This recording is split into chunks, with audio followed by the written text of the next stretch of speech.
नमस्कार दोस्तों, आपका बहुत बहुत स्वागत है हमारे YouTube चैनल पर।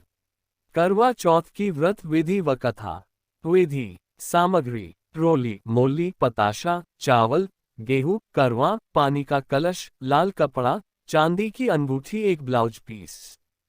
पूजा: कार्तिक कृष्ण पक्ष की चतुर्थी को करवा चौथ का व्रत रखा जाता है। यह व्रत सुहागिन महिलाएं अपने पति की लंबी आयु व स्वस्थ जीवन के लिए करती है। इस दिन एक करवा या गिलास लेकर उसमें चावल भरे, उसमें एक सिक्का व एक पताशा डाले व लाल कपड़े से बांध दे।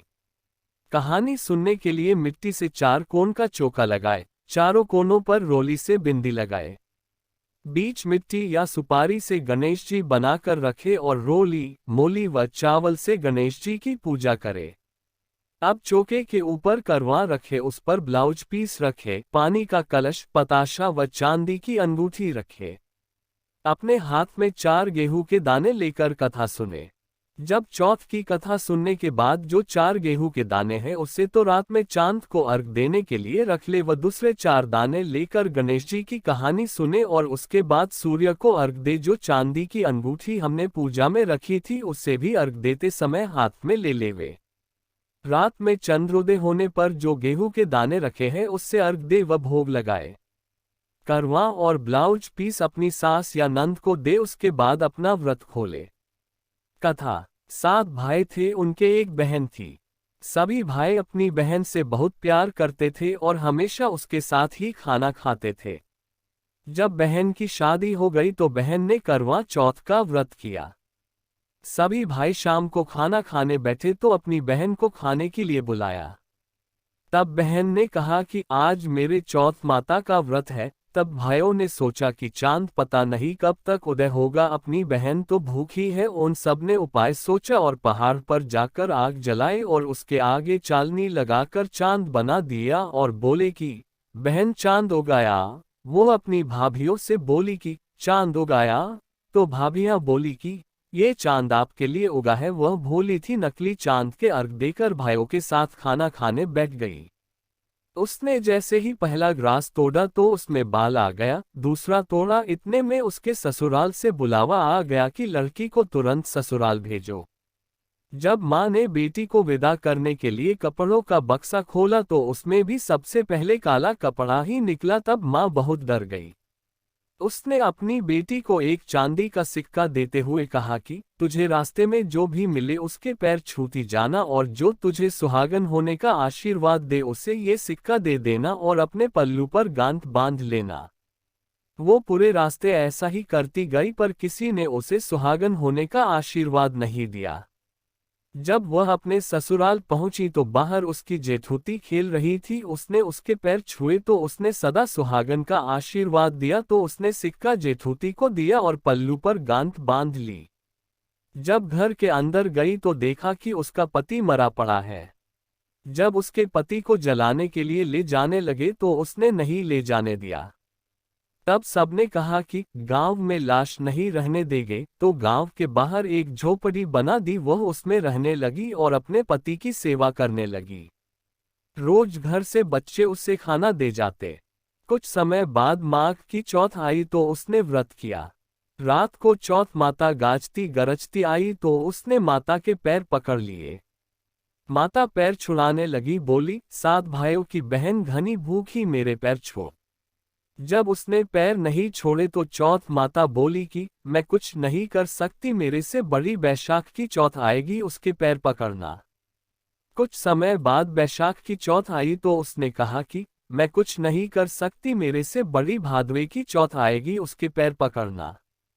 जब भादवे की चौथ आई तो उसने भी यही कहा कि मैं कुछ नहीं कर सकती, मेरे से बड़ी कार्तिक चौथ है, वो ही तेरे पति को जीवन दे सकती है, लेकिन वो तेरे से सुहाग का सामान मांगेगी तो तू वो सब तैयार रखना, लेकिन मैंने तुझे ये सब बताया है ऐसा मत कहना।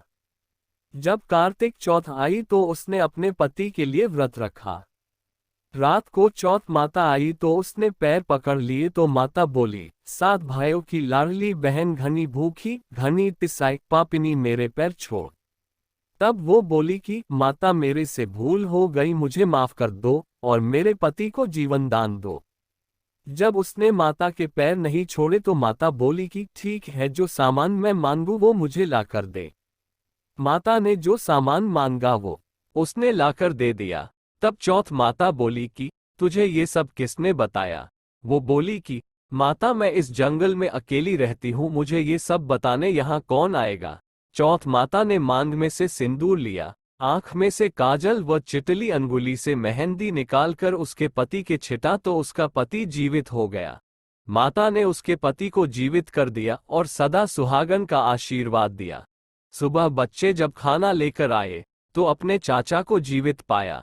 दौड़कर घर गए और सबको बताया कि चाचा जीवित हो गए। सब लोग वहां गए तो देखा कि बच्चे सच कह रहे हैं।